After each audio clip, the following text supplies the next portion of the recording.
Hey everybody, and welcome back to the Creativity Broadcast. I'm here to do another collective creativity reading, and the energy of this one's so nice.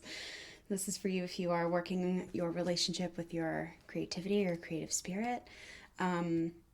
Today's message, I was getting this message of like it's your heart, but it's like a spinning top, like it's just moving, like it's generating so much energy.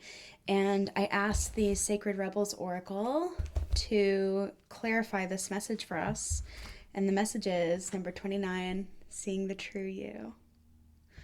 So it's almost like this new energy that you're feeling in your heart. You're walking in this, you're trusting it, and what's happening is it's almost like a hall of mirrors. And as you are trusting your heart more and more, either in this particular new project, I'm getting that this might be kind of big for you, like maybe it's career related, and the experience that you're having is maybe a little bit intimidating because you're like, oh gosh, mirrors everywhere. But what's being reflected back to you is the beauty of your heart and your true self, like who you are with just you, is coming into clear focus. So let's get some more information about this. Seeing the true you, number 29. Okay. Sometimes we believe what others tell us we are, as though the self we see reflected back to us through their eyes is truth. Yet the accuracy of a reflection depends on the clarity of that which is doing the reflecting. If the receiver forms any opinion about what is perceived, then what is reflected back to us will at best be distorted. Yeah, so this is the thing I was just saying about the Hall of Mirrors experience. When we're looking at ourselves with love and compassion, when we're willing to see what and feel what's true for us and to us, we have the unique experience of actually seeing ourselves. And this is different than like a fun house where we might be going through and seeing kind of scary or warped images if we're looking through other people's eyes. It says, it is not necessarily through ill will, it is just the mechanics of the situation. Even the moon reflects the sun in varying degrees of fullness and clarity. We can learn something of the nature of sun from the moon, but not as much as through direct perception. This oracle has come to you because you've been putting rather too much faith in the reflections others have of you, to the point that you might not be honoring all that you are and all that you are becoming because you believe too little of yourself. Wow. So, yeah, this is a pretty big moment. This is about becoming, especially as a creative person, like becoming more interested in what you feel and perceive as true for you and starting to have that be the top priority. Yeah. That's pretty neat. Let's do Wisdom of the Oracle just to get a little bit more information here. Ooh, that was a hiccup. I hope y'all are doing really well. Okay, let's see.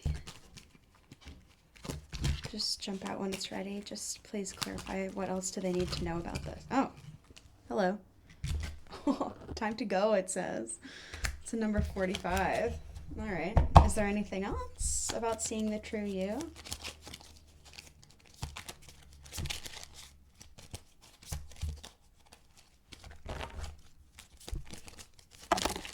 Oh, crap.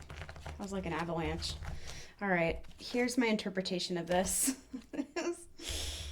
This message is coming through very strongly. Time to go. So I think if we're threading these together, seeing the true you and time to go, this is about being interested and like being able to see and feel what's true for you so much that you're suddenly able to make decisions and maybe even exit, if not one, but maybe multiple situations that actually aren't lined up with you anymore. It's like a message about boundaries. Yeah. Wow. And then I also got these two that kind of came out in the avalanche.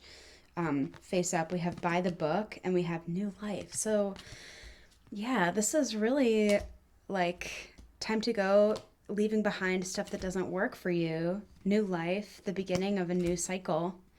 And By the Book, which is all about structures and boundaries. So let's actually start there. By the Book is number 11, right at the beginning of a journey. Yeah. I feel like a lot of people are here right now. Is at the very beginning of a brand new chapter. Because you've been listening to your heart and following it. By the Book. Abiding by social rules, conformity, respecting culture, family customs, universal laws. Okay. The universe works within a structure of divine laws and principles that provides a framework for human experience and evolution. The law of abundance, the law of prayer, the law of karma, the law of attraction, law of thought, the law of compensation, and the law of nature are only a few that are known. These principles create perfect order and operate with a kind of precision beyond human understanding. Even revolution has its place in universal law. Human beings, in turn, have their own laws and customs that vary from culture to culture, family to family. Laws keep social order and govern behavior. Okay. This is a time to learn laws and conform rather than being the rebel and flouting them. When this card appears, submit to structure and follow rules, even if they seem to make no sense. Release resistance. Okay, so this is about like our new relationship to structures and practices and maybe even boundaries. This is actually asking you to, like, what I'm getting here is getting interested in what are the laws of the true you.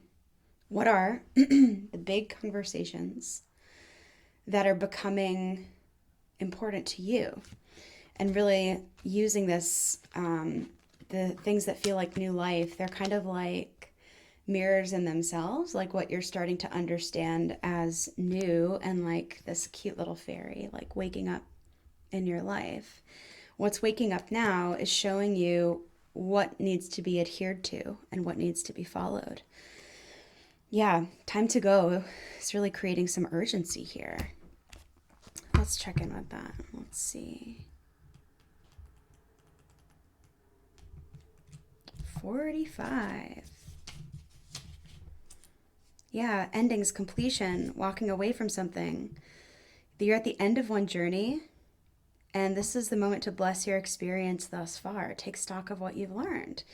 Also, I'm going to read the prosperity message since that's been a pretty clear thread on this channel recently. This message is clear. The path you've been on with your work, creative projects, and business alliances has come to an end. You will not find the success you desire by continuing with what is now in front of you. This is an auspicious sign because there is no choice that will benefit you other than risking stepping into the unknown or stepping into what's really real and true for you. This card also pertains to the more neutral concept of completion. You've finished your tasks and can rest assured that this ending will open up a powerful new avenue of opportunity, even better than any you can imagine. Yeah, it says fortune requires you to conclude this chapter. Remember, when you close one door, another opens. Yeah, again, this is kind of picking up a thread from last week's reading where we were getting this message about like walking, like your next steps actually being through a portal from your heart instead of some external thing, and kind of yeah. I think I was quoting Tarzan, trust your heart, let fate decide. Yeah, so that's kind of reinforcing that message. So if that's been resonating with you, this is a sign to really double down on that. And also to like kind of, I think this would also be a really good time to create some new structures and practices so that you have something you can be really diligent about. So this might be a good time to update some daily routines and maybe rethink like, also this might be a good time to really rethink your sleep hygiene practices. So, this is a place where like in modern life, it can kind of fall to the wayside, but sometimes protecting our rest and our resting hours is one of the best ways we can restore our creativity. So if you're finding yourself like having wiggle time on your bedtime, or like how late you can be on your cell phone or something like that. This is a nice opportunity to really key in, and in service of seeing the true you, ask yourself, what would be nourishing for me at night? What would provide the most replenishing, restful experience possible? Or, if you have trouble with sleep in general, this might be an opportunity to, if you can't change your sleep necessarily, to just adjust how you're caring for yourself around sleep. Maybe, I don't know, I went through like a couple of years where I would get a lot of sleep anxiety. I have a chronic illness, and anyway, and I noticed that on nights when I had to wake up like at a certain time with an alarm in the morning, I would like toss and turn all night because I would be anxious about not getting enough sleep before the alarm goes off. It's weird the way that this stuff works. But because I'm in control of my own schedule, I actually noticed that and decided, hey, I'm actually going to not take appointments until intentionally later, so that I can like let my body just do whatever it needs to do, have a slow morning for a while. And that created so much space, and my system could actually rest. It didn't solve the problem that I was like waking up a lot during the night, but it did mean that I was actually able to receive more from the rest time, because I wasn't rushing myself. So I don't know what that is for you. I don't know if rest is even going to be resonating with you all, but like, there's something to be said for when we're kind of going through our personal hall of mirrors and we're like opening up to seeing the true us. And we're more curious about like what's real and true for us than we are performing for the outside world. Sometimes the care and keeping of your home and your home practices is like really powerful medicine that can welcome in a lot of abundance and prosperity, because we're kind of tending to ourselves in a different way, which then kind of tells the universe what you're available for. So maybe this is a nice sign to change up some of those practices. Also, I've said multiple times, if you're having a hard time like with phone addiction or like getting off your cell phone at night, one of my like most powerful tools for this is to actually get one of those 3D printed devices. They're called Brick. And Brick is super cool. It basically makes it really, really hard for you to override yourself if you put restrictions on your phone. And it helps you actually turn your phone into a tool again. So like I have different modes, sometimes if I really want to get off of social media and just not be triggered by the world, I have a mode where it's like my maps, my bank apps, my transportation stuff, and I can, go out and run errands and everything without, inviting the internet to come along with me all the time. So yeah. So I think this is also, I want to offer up for this reading also another journal, can't even talk, a journal prompt to reflect on. And what I'm getting about this is, what helps me see the true me?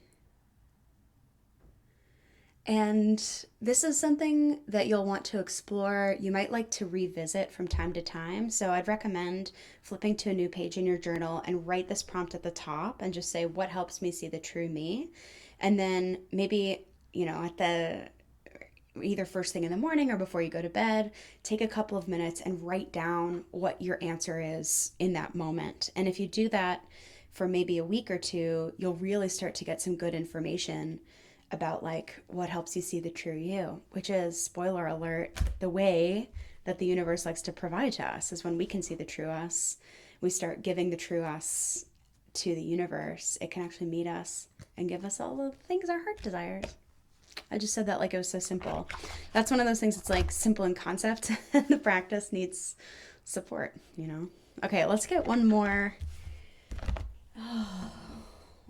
thing here. How about Sacred Destiny Oracle, just as some final action steps.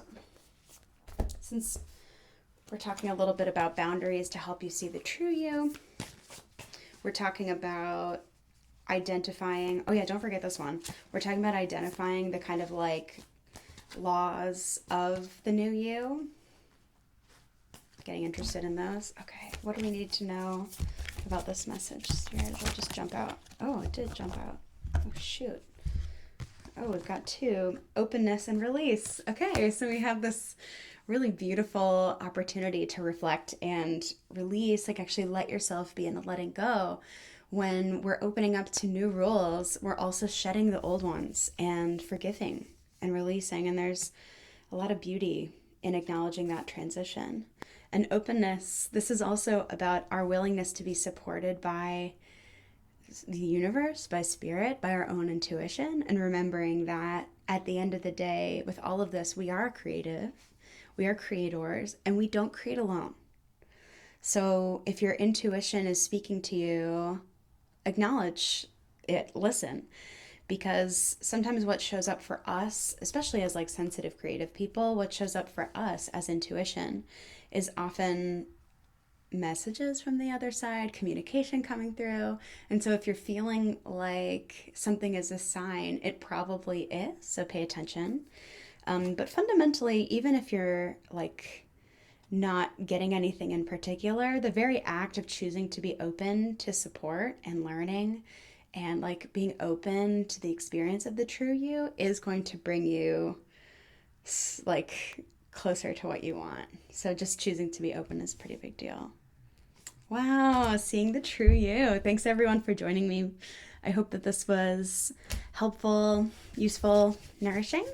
Again, I'm Laura, and I put out readings for us in this collective every week. You can go ahead and hit subscribe if you haven't. Hit the bell icon if you'd like to be notified when a new one comes out.